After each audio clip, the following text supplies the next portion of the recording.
Coming up on today's Locked On Bucks, we take a look back at more Damian Lillard magic, a walk-off in that win against the Sacramento Kings. We revisit that and that performance by Dame and by this team to close out the homestand. Also, some good news that we received from Jae Crowder. We had a feeling this would be coming in these next couple of days, but we officially get that word. And some interesting numbers to point out about the Bucks and their performance so far this season and specific parts of games. We'll get into all of that and hear from you guys as well coming up on today's Locked On Bucks.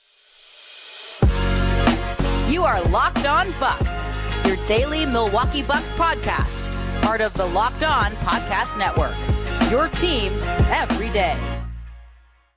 Welcome into today's Locked On Bucks. I'm Justin Garcia. You can hear me on the Bucks Radio Network, joined by Camille Davis. You can also hear her on the Technical Foul podcast and the Carry the G and MKE podcast, still going strong too into the divisional round.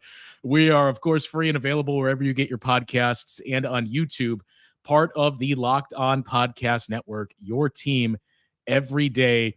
And today's episode of Locked On Bucks is brought to you by FanDuel. Make every moment more. Right now, new customers get $150 in bonus bets guaranteed when you place a $5 bet. Visit FanDuel.com/lockedon to get started. Camille, I suppose we have to start with kind of piggybacking off of the post-game show that Frank and I did, but your reaction to Damian Lillard walking it off, as we've seen some incredible performances from Dame, specifically fourth quarters. But I don't believe we've seen a true walk-off yet from Dame. So that was the first. Yeah, and that's why Dame said he's been saving the Dame time celebration. There was no tapping of the wrist before that game winner against the Kings. And I just got to rewind and just first say, what a way to end off a Sunday of sports. If you are a Wisconsin sports fan, I would assume the Venn diagram of people who are Bucks fans and Packer fans, there's a lot of overlap there. So seeing that Packers game and then having the Bucks game, which honestly could have been a really frustrating loss with how things were just going down the stretch. But then you get a really fun game, a Dame game winner, and that just makes you forget everything else for a moment because you're just so wrapped up in the excitement of that shot. And for some reason, I'm not exactly sure why, but when I saw that game winner and I saw the reaction of his teammates around it to this regular season game where they're celebrating a big game winner, it reminded me of the Chris Middleton shot against Miami the year we traded away Brandon Knight and we got MCW in, and things were just kind of rocky for a bit with that Bucks team. And they were really looking for a win, and they needed a win, and they got it on that big Chris 3 after Jared Bayless won the jump ball, tipped it over, Zaza grabbed it, tipped it over, back over to Chris. He hit that 3. And just seeing how the team was so excited for it. And this is a Bucks team here where the month of January, as we've talked about, didn't get off to the best start. So for them to have the stretch that they had where they blow out Boston, beat the broadcast breaks off of them, like I said, after the post game, making TNT change it, to facing a Warriors team that was short staffed. There was no Steph, no Draymond, no Moses Moody. Like, there were a lot of guys who they were missing, and they kept it close. Bucks pulled that one off. And then the very next night, second night back-to-back, you have this Kings game where the Kings are putting up points. They're putting up points. Could have been a disaster with late game execution, but they found a way to win. And you saw how important it was for that team, and you saw how together they were. And it was just super fun to watch. It was trending for a couple of minutes there towards a very, very frustrating loss. And how did we lose this game? Although if you're going to lose a game like that, I suppose that day is the day to do it when all the attention is on right. The Green Bay Packers. But again, I get the late game execution, the critiques over that, and Frank and I went over that, and I don't think either of us were defending what happened. I get what they were shooting for. We walked through the logic and those quotes from Adrian Griffin. I agree with the overall premise on this is how we should defend. I think as we mentioned, it was just a matter of maybe wait 10 seconds to employ that strategy. And the whole Giannis thing too, I've seen some of the comments, and I don't necessarily disagree with that, of maybe this is let's continue to get him some of those free throws in those spots. And look, if you're going to do that, the regular season is the time to do it. But you also have Damian Lillard for a reason, and you have other very good shooters out there too, like a Brook Lopez, that you don't want this thing to get into question. I get getting Giannis those reps and those looks. And again, we mentioned this in the radio broadcast too. He's done a pretty good job overall in those spots. Giannis is quick to point out, I hit them when they count. And for the most part, that's largely true. And he's a 76% shooter in the clutch for free throws this season. It's just a matter of, but maybe let's go to the other option. Maybe we can try that. I get this too. But it ended up being a really nice win. And I think that was probably the best win of the season for the Bucks, all things considered. I think we took great joy in the win against the Boston Celtics. But when you consider how the week started, and you mentioned the struggles that they went through to start January, we didn't know where this team was headed after that game against the Utah Jazz, because we assumed start of a 4-game homestand. Of all the teams on the schedule, the Jazz, maybe this is the easiest one to get here, this or the Warriors. And for the Bucks to come out as flat as they did raised a lot of eyebrows. So for them to respond the way that they did and beat the Celtics the way that they did, still take care of business against the Warriors, even if that is a shorthanded Warriors team. And then this one, again, I don't know how you feel, but I think it was the best win of the season for night 2 of a back-to-back, 3 games in 4 days. You played around a little bit at the end. You were out Chris Middleton, but you still pulled through and won it. It's up there. It's up there for this regular season, because it's been ebbs and flows in this season. It's been ups and downs. And that game winner, it made me think something that you said, actually, which I think was after the first Boston game when Dame went crazy in the fourth quarter and they got the score pretty close. And for a second there was hope like, hey, the Bucks might be able to actually win this game here. But then Dame gets hung on that dunk. Things don't work out quite there at the end. But you mentioned, like, after watching this game, I am even more confident in the fact that this was the trade that the Bucks needed to make. And when I watched that game winner, that was my feeling of watching, like, this is why you have a Damian Lillard on your team. Like, no, you don't want to give up 142 points to any team. You don't want to be in that situation. But if you're a team that can keep it close, if the Bucks can keep it close throughout, and you find yourself in a position to win a game, it's really nice having a Damian Lillard on your side because of his track record and what he's been able to do. And then you see him actually execute that during that Kings game, where you get a crazy fading 3-pointer for the win. And you're just like, this is exactly what I'm talking about. Like, even his celebration, and he mentioned it after the game, where he's like, I've been here before. I've done this before. That's why I didn't do my Dame time celebration before this particular one, because it needed to be like something that closed the game. And I feel that way now, where it's like, yes, this team has some things to continue to work on, and who knows what we'll see happen at the trade deadline, if anything does happen. But I'm feeling really good about having Damian Lillard on our team at this moment, because we've seen the Bucks offense in the half court in the playoffs and what tends to happen when things can get slowed down, and having Dame changes the equation.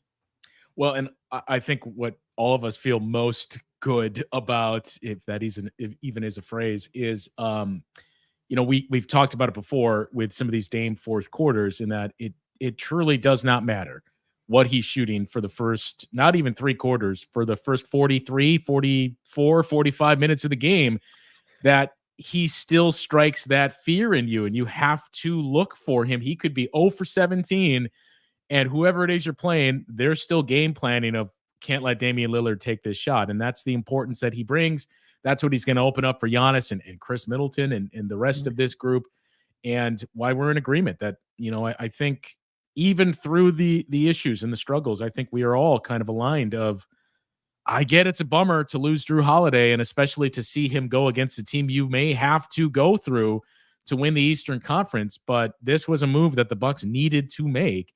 And Damian Lillard displaying that once again tonight. We will get to the biggest news to come out today, and that's the Jae Crowder update, as I've already seen a few comments trickle in about that. But again, we knew it was going to be close. We heard from Adrian Griffin last week during this homestand that was a matter of days, and he's very close. So you started to do the math and said, well, if it wasn't Saturday and it wasn't Sunday and we were told days, you got 2 days off, I would assume it's sometime on this road trip. So we will get you updated on that Jae Crowder news. Before we do move on and to get to a break, I did want to just look back at that final play, because there's so much stuff that goes into, is most of Locked On Bucks fans that are truly engrossed in this and follow all of it, you can notice these things. But not everybody picks up on it. And Adrian Griffin talked about that last play on that Dame game winner, and that the original design was for Giannis to be coming somewhere around midcourt to flash back as the help, get the inbounds, and Brook Lopez would then set a screen for Damian Lillard somewhere around midcourt. Giannis would get it to Dame, and that's how they would get their look. We saw towards the end of that game, the Kings were doing everything they could, selling out to make sure Dame wasn't getting the ball for inbounds. And the same thing was starting to happen. And then they were doing the same to Giannis, basically knowing, well, Dame's inbounding. So we know he's looking to Giannis. He's going to start to sprint down the floor, and Giannis will get it back to him. So the Kings went out of their way to make sure Giannis couldn't get the ball. And it was Brook Lopez flashing back. And Adrian Griffin talked about that after the game too, saying it was just a heads-up play by Brook to see what was going on, flash back to the ball, knowing that was not the design, and they needed to use Brook as the screen setter. That all changed, and I think you could see kind of the awkwardness of spacing with Brook and how he was behind Dame on that final play, but still to recognize that and say, we got to get the ball in bounds here, so I'm just going to come back and help him and get him the ball back. That's the stuff that you get from veterans. Absolutely. Absolutely. I'm glad you brought that up because one, it showed just the IQ of Brook Lopez on that play and how the Bucks had to adjust to the Kings adjustment there, because they definitely had two on Giannis when they were trying to end ball the ball to him when Brook came up for it. And after the game, when Dame hit the game winner, I was seeing from a certain subset of people that they thought that Brook Lopez was unhappy that Dame took the game winner because Brook, like he was calling for the ball, but Brook's there as an option, right? And then you see clearly after the game that he's not mad. He just can't believe that he just watched Dame did the hands on the head like, oh my God. Yeah. I can't believe Disbelief. It's not anger, it's disbelief. And then you see him smiling and coming up to him afterwards. So I'm glad you brought that up because that's something I did just want to clear up in case anybody else was walking around with the illusion that for some reason Brook Lopez wouldn't be happy to win a game. It was him being in amazement, like all of us were watching Dame knock that down. One last thing, more iconic visual. Last year, the photo of the 5 starters on the bench with their legs crossed, or what we saw after the game last night with everybody holding up the wrist and pointing to Dame time.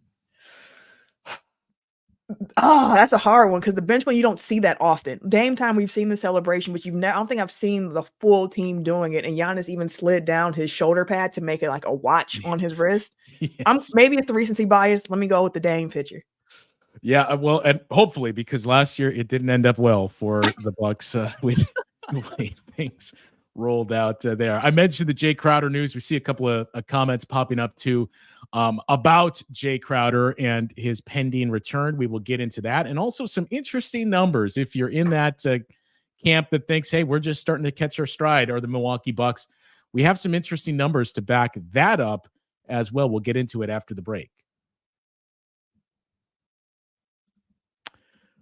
Well, this episode of Locked On Bucks is sponsored by BetterHelp. And look, we just got through a very rough time on the calendar for a lot of people. If you're dealing with anxiety or stress coming out of the holiday season, you may still have some of that left over, and you may be pondering when's the best time to seek some help for that. Well, the time is now with BetterHelp. You can improve yourself. It doesn't even have to be something that you focused on.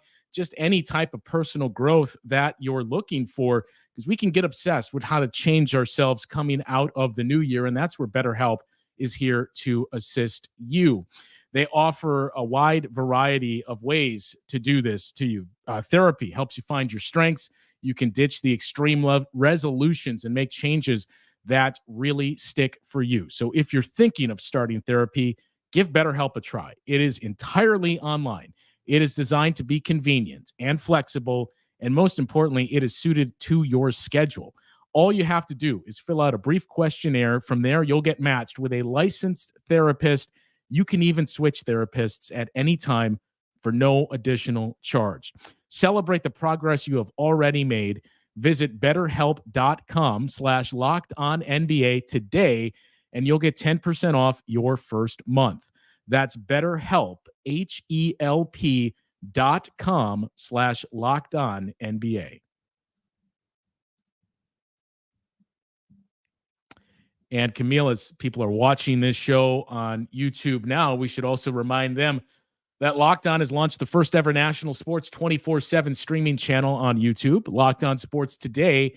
It is here for you 24/7, covering the top stories of the day with the local experts you would expect from Locked On, plus our national shows that cover every single league. Just go to Locked On Sports Today on YouTube and subscribe to the first ever national sports 24/7 streaming channel. I mentioned the news, and that is Jae Crowder making it official through his social channels that he is back. And look, it was 9 games that Jae Crowder played in this season. It was as we detailed at the time of the injury. It was a frustrating injury for Jae Crowder just because of everything he went through last season and how good he was playing to start this season. So unfortunate to see him go down, but Jae Crowder announcing that he is finally back is a huge lift for this team that, is starting to find some pieces that work. As we've cautioned, Jae Crowder is not the thing you point to that this is going to solve everything, but the Bucks are starting to figure some of that out. And now you're getting him back too, which is a big piece for that defense. A needed piece for that defense as well, because he is somebody who, while he's a smaller body, but he can be a small ball 4 as well. And that's the piece of it that I was so interested in, because prior to his injury, there were some lineup combinations that we just didn't get to see a lot of. Like, we haven't seen too many small ball lineups with Jae being in there manning the 4 spot next to Giannis. I'm very much looking forward to see what that might look like, and especially just how at this point in the season, Adrian Griffin is learning his team. He has a better understanding of his team today than he did when Jae went out. And he's talked about that over the last few games and, post-game conferences, pre-game conferences, just saying like, hey, figuring things out, like why he was going with Andre Jackson Jr. over Cam Payne, where it's like, hey, I figured at this point in time, we need a little bit more height, a little bit more length, a little bit more defense. So I wanted to go this route. And we've talked about what his scheme seems to be, what his scheme seems to want to do. And it looks like switching is something that he would love to be able to do. Jae Crowder is somebody who fits well into that. And for as much as we've talked about defense, and it's for good reason, because this Bucks team hasn't looked quite like the teams that we've gotten used to seeing under Bud defensively, he helps there, but he was also shooting nearly 50% from 3, if my memory is correct, prior to his injury. Not like he was shooting on a super high volume, but you know that when you're on the floor with Dame and with Giannis, teams are going to load up to try to stop them at all costs. It's part of why Malik Beasley offensively has been such a good pickup for this team, because if you leave him open, at this point, it feels like an almost guaranteed 3 with the way that he's been shooting the ball at a higher volume. You add in Jae Crowder, another guy who can give you something defensively, but you also know you can trust him to knock down that open shot, assuming that, he continues to build on what we saw. And this is not me saying when he comes back, if he's not shooting 50%, like, oh, it's terrible now, but like, you need a plus 3-point shooter. We've seen teams not respect Andre. He's going to have to make them respect his shot. And he's been doing a decent job at that when he does shoot the ball, even though his form is unique, but it's been working for him. So that's the thing about Jae coming back that's so exciting. You think of the lineup potential, you think of how it also helps that offense that has already been finding its stride, and Jae just unlocked some things for this team, I think. And then also just to see him with Andre will be interesting as well now that he's getting more playing time. Yeah, and as we went through too, we've seen some Andre small ball 4 lineups. I think the biggest piece too, obviously you point to the defense and what he brings. He being Jae, did a much better job this season than I think any of us envisioned. And you hope that hasn't gone away or is at least lingering there as he works through getting back from this injury. But he did a much better job than I think you could have hoped for defending on the perimeter this season, given last year you weren't sure, is this just the case that Jae Crowder's a veteran and getting older, or was it truly, it was kind of a weird year for him where he didn't play for the first half of the season, still had to get himself into game shape. And if it's just 9 games, so not a huge sample, but going off of that, it certainly looks like he just needed a full year under his belt. So his ability to do that is huge for the defense because, as you mentioned, the different combinations that it allows you to play.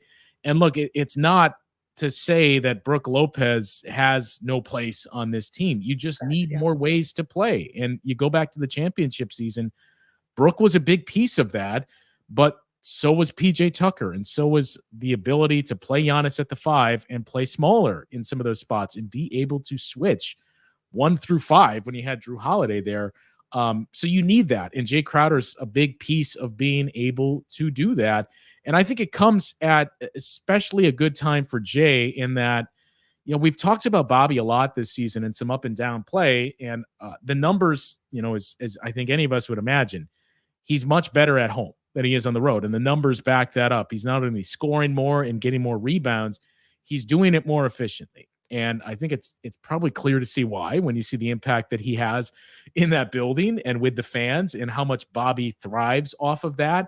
So I think it's big to get Jae Crowder back at a moment when Bobby Portis was fantastic last night. And Bobby Portis put together 3 very good games to close out this homestand after he had been going through some struggles. So it's not like Jae Crowder comes back and it's, man, we really need you because this defense is totally lost.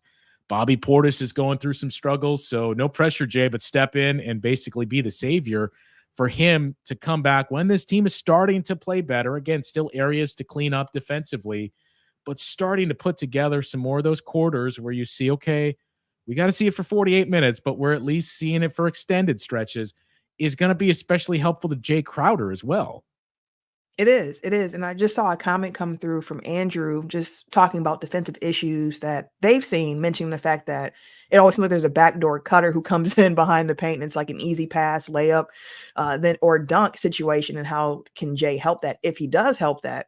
And it's interesting, right? Because I feel like one of the weaknesses of the Bucks defense is that there's too much ball watching. And it's not just from Bobby. Like Giannis does it from time to time. Like you see the guys, they're just watching ball and losing track of who's behind them. Now, one thing I can say about Jae Crowder, I can't say here today and be like, hey, you put Jae back in and all that stops. But what I can say is that Jae is somebody who loves to communicate defensively, and he's going to be calling out what he sees. He's not someone, from what I've noticed of watching Jae Crowder play, who spends as much time ball watching as some other Bucks tend to do. So having that voice back, someone else to help communicate, to help your teammates look to where they need to be doing, make sure they're rotating over properly, it's always helpful. It takes all 5 guys on the court to play successful defense.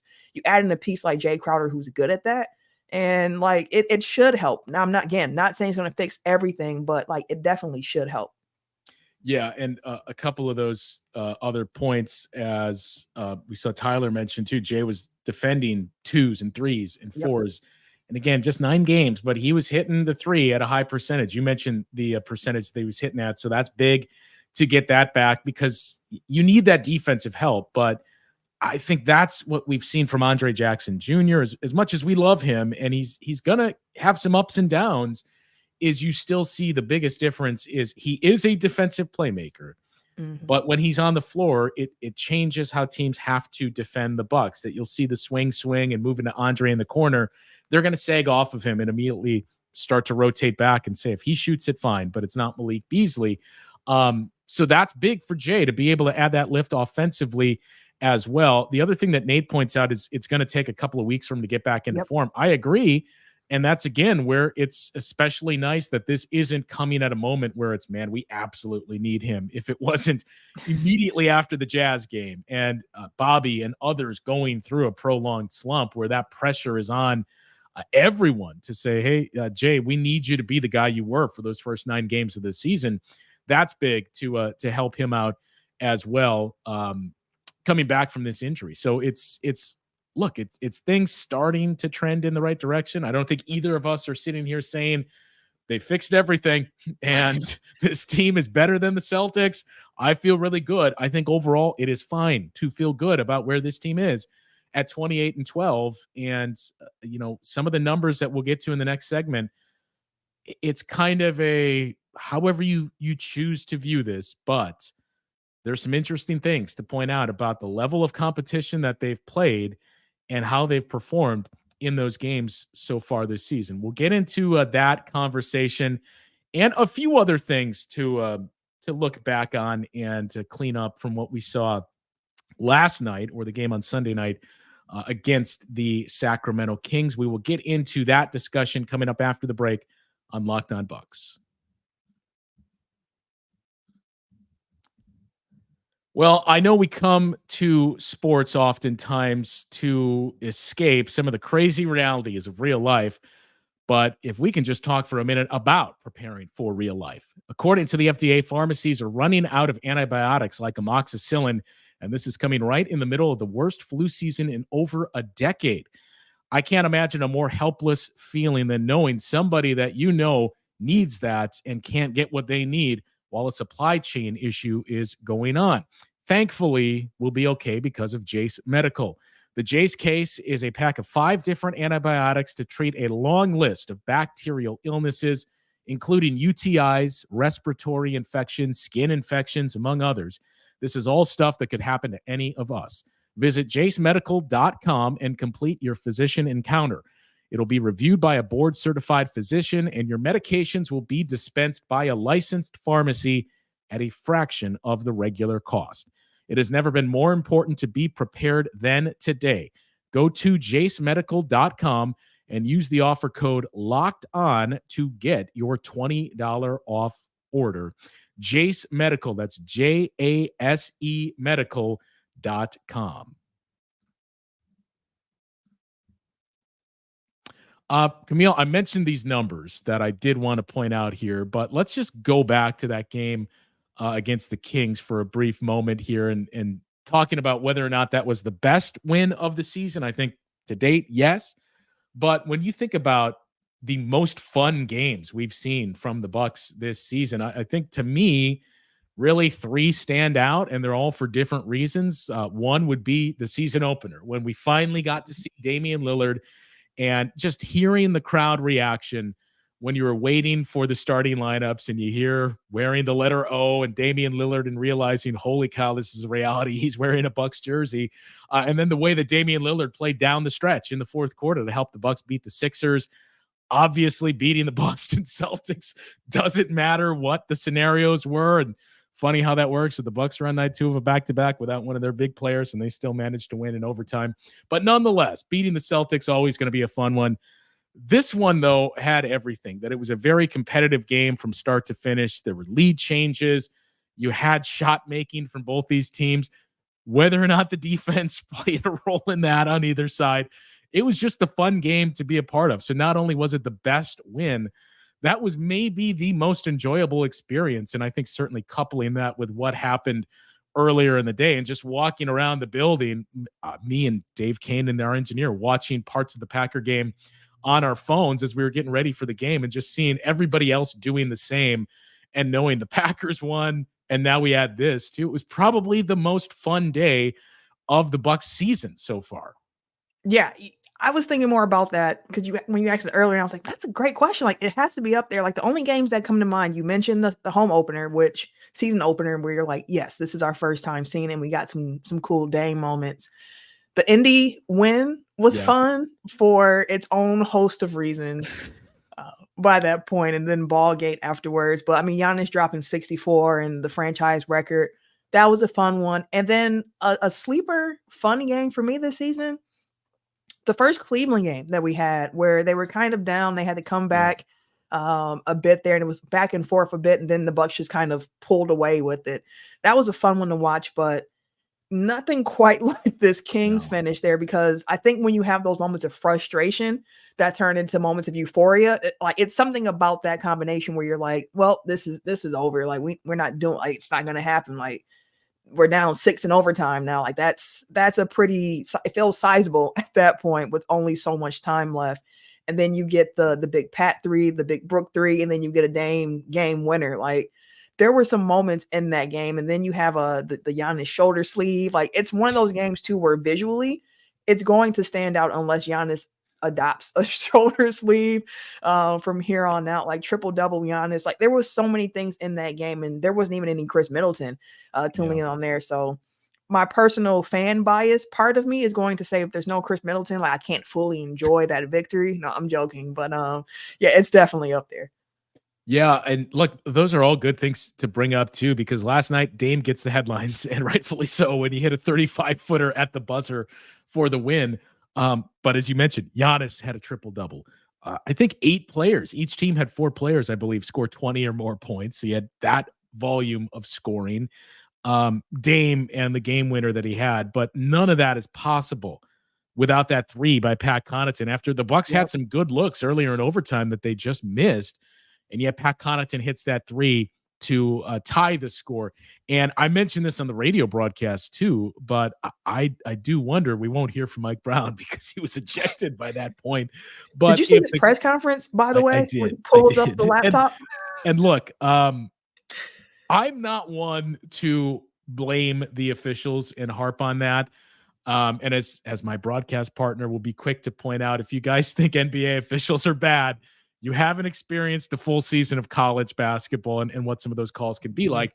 But I think some of Mike Brown's complaints, and I do love the prop of bringing out the laptop and showing the clips. Beautiful. By the letter of the law, sure, they make sense. But I would just argue, Mike, I think the Bucks had just as many that they could have pointed to as well. But that in itself was so crazy too, because I have never seen anything like that. Like his reaction, I have never seen a coach quite as agitated as Mike Brown was. We've seen Spo get into it and get after it with officials where he knows he's just shooting for the ejection. But it happened so fast, and we caught it out of the corner of our eye that I thought it was two players getting into it at first, because he caught off Pat Connaughton, that there was contact there, and then had to be restrained by, I think it was Malik Monk and one of his assistants. It was insane. So you had that to it as well. It just, the game had everything. And again, and Frank and I talked about it, Cam Payne and Bobby Portis, two guys that they really shined for the Bucks, especially early in the fourth quarter when you didn't have Giannis or Dame on the floor. So all things considered, it was a great win. And to finish that point, I guess, is, that Brook 3-pointer that made it a 1-point game. Big shot, but also kind of a defensive breakdown by the Kings because they're in scramble mode. Giannis gets the rebound. I think part of it is still, holy cow, we missed 2 free throws here. And Giannis starts attacking. The Kings immediately clog the paint again. That's probably just out of habit of this is how we defend Giannis, leaving Brook open in the corner when in hindsight, just let Giannis score the 2 there instead of giving up a 3 with that little time left. And honestly, the way Brook got that 3 off, like it was beautiful for a 7-footer to get that type of 3-pointer off. Like I see produced by Tyler mentioned, he went crazy when Brook hit that 3. And it's like for good reason. The man was backpedaling to the corner to knock down the 3, had time to check his feet, make sure, get the shot up. And it wasn't like a real set shot because he was moving backwards as he's catching it. And he knows like, got to get this shot up now before the defense realizes I'm over here exactly. And straight cash, like that was a necessary shot. It was beautiful. Like Brook Lopez is somebody whose name gets brought up a lot, and it has for years now. Like even the season when he got hurt, and I would think that a lot of Bucks fans would have watched that season and been like, wow, I really do see how we need Brook Lopez. You still have people who don't quite understand the value. And like, I know the season has been rough, and it's been for a lot of different reasons that we've talked about on various episodes of this show. So like the everydayers are well aware of some of the things that we've pointed out as to why it looks as if Brook Lopez is having more breakdowns at the rim, but a key shot from a key contributor of this team. Like we talk about big 3, but like this team really is a core 4 aspect because a lot of their defense revolves around what Brook Lopez can bring in that drop coverage, what he can erase behind everybody. And then you add in the 3-point shooting, which hasn't been as, effective this year, but we know he has it in him and teams are going to respect it to a certain degree. And big shot that we needed. All right, let's not waste any more time because I've mentioned and hyped up these numbers for a while now. So per cleaning the glass, which takes out all the garbage time, the Bucks have played 7 games against teams that are basically in the top 10 of net rating. 7 games is not a huge sample size, but I remember talking about this last night before the game and saying, I know the Bucks haven't played an overly challenging schedule, but it does seem like they still have this thing that it's gone through a number of coaching staffs that they just seem to, outside of the Boston Celtics, play to their level of competition. That even despite not playing a ton of games against the best teams yet, I feel like we played pretty well overall in those games. And the numbers back it up. And again, 7 games, as we cautioned earlier in the year, don't make too much out of the first 10 games of the season. So it's no different here, but it's just food for thought. In those games against teams in the top 10 in point differential, the Bucks are 5-2 And what is most eye-popping is they have the number 1 rated offense. That's not surprising. The number 2 rated defense and are best in net rating in those 7 games against the best teams in the league. So again, you need to see more of it than 7 games, but that would seem to back up. They play their best when they know the stakes are higher. And that's pretty easy to figure out when you got guys like Giannis and Brook and Chris Middleton and obviously Bobby and Pat that have been through some pretty deep playoff runs. And to just add even more to that, we've talked at length about the Bucks numbers in the clutch so far this season. But with last night's win, they're 16-6 in those games. Only the Magic have a higher win percentage. They're 12-4. And the Bucks are 7th best offensively, 4th best defensively, under 100 defensive rating in the clutch, and 5th best in net rating. So they're right around 5th in all of those categories. Only the Bucks, Knicks, and Nuggets are ranked in the top 10 in all 3 of those areas in clutch games. So again, more of a sample size in those instances of 22 games versus 7, but it's starting to walk towards that path and back up that, look, when it matters most and when the competition is at its highest, the Bucks have played their best. And that's what you hope to continue to see. And that's part of why I like the analytics, like looking at the numbers, because you think you're seeing something on the court and you're like, hey, I feel like in the clutch, the Bucks are doing pretty well. And then you go and look up the numbers. And I'm not sure what your initial reaction was to seeing them, but in my mind, I'm thinking like, yeah, they're doing good there. But I'm even still surprised to hear how good those numbers are. And I get anybody who would be skeptical and saying like, I still don't trust this Bucks defense. I don't care what those particular numbers say, because it's a certain subset of the game, but it's like, how did you get to this point of the game anyways? Because your defense, so on and so forth. Completely understandable. And I'm not going to be here to try to talk you out of how you feel, but I can communicate how I feel about it. And I have come over to the side of, as long as the Bucks can be elite offensively and be okay, average at worst defensively, but have a lineup or have something they can go to in crunch time where they can get stops, that's still a championship winning formula. Like, I do think there are still things for them to clean up defensively. I do still think that we might have some personnel questions that need to be answered by John Horst on this roster.